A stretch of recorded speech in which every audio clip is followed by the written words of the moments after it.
Hello everybody, this is Sean, and today's video is going to be a little bit different than it usually is because I just got back from a cruise to Alaska.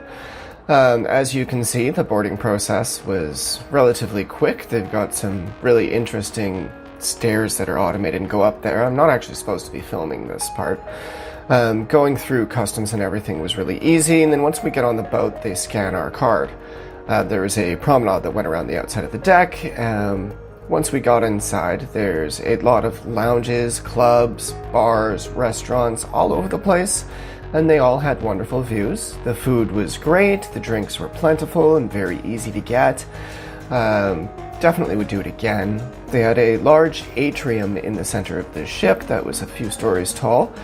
These were larger than the other floors on the ship, and where all of the events and things took place. Like, that's where you'd find the theater, that's why you'd find the casino, a bunch of the restaurants, the bars, the cafe, and all of the shops where they were trying to sell us things quite aggressively throughout the whole cruise. But if you stayed away from them, then it was really easy to avoid those sales. And I didn't really end up buying anything from those places, though I did stop at the duty free. I lost the audio on this video, by the way. It wasn't good quality. I didn't have a microphone on the boat with me, and there's a lot of people talking in the background, so it just didn't turn out quite well.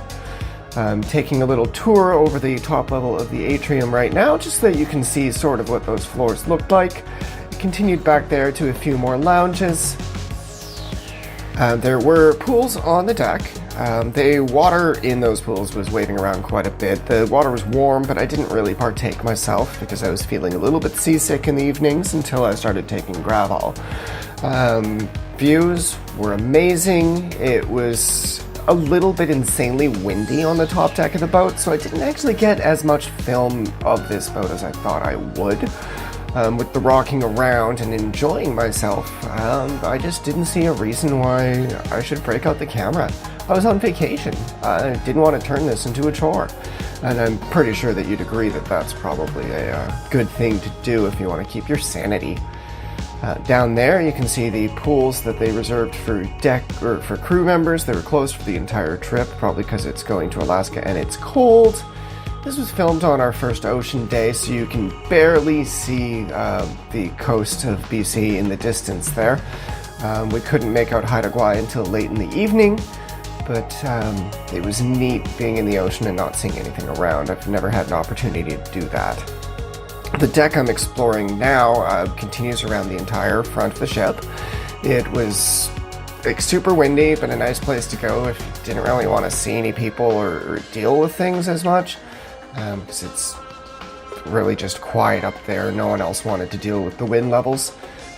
If you've got good camera equipment, probably be a good place to set it up. Okay, they had shows in the plaza. I'm not allowed to actually show you much more of the shows than I had there. They had a few other ones. We did a cooking show and a few British Invasion ones. This is the club, where you can see everyone was dancing and having a good time. And I actually managed to get on a tour of the food facilities. This is the main galley on the ship where they make the food for one of, I think, the Bernini dining room. Giant dish rack in there. A lot of clean steel everywhere you see. It was basically just very clean and tidy. I think that they had taken things away or cleaned it up because we were coming through, to be honest. They were doing carving of fruits. We had an old lady in front of us who was taking pictures of everything, much like we were, but she just wouldn't move, so I went around her. Because, you know, that's what you're gonna have to do in a situation like that. Oh, boobs. This is the other main galley. It took us probably 5 times the amount of time I'm showing on this video to get through here. You can see them going to work back there. No one's working these stations. All of the little machines that they have for your cappuccinos. I guess the restaurants, they're not making that one fresh. It's coming out of a powdered machine. Yeah, that little carved poodle thing says food and service, or good food and service. Oh, they made a little parrot.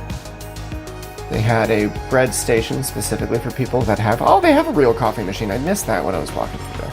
That bread station was specifically for gluten-free bread, so if anyone has allergies, they do take care of you on the cruise ships.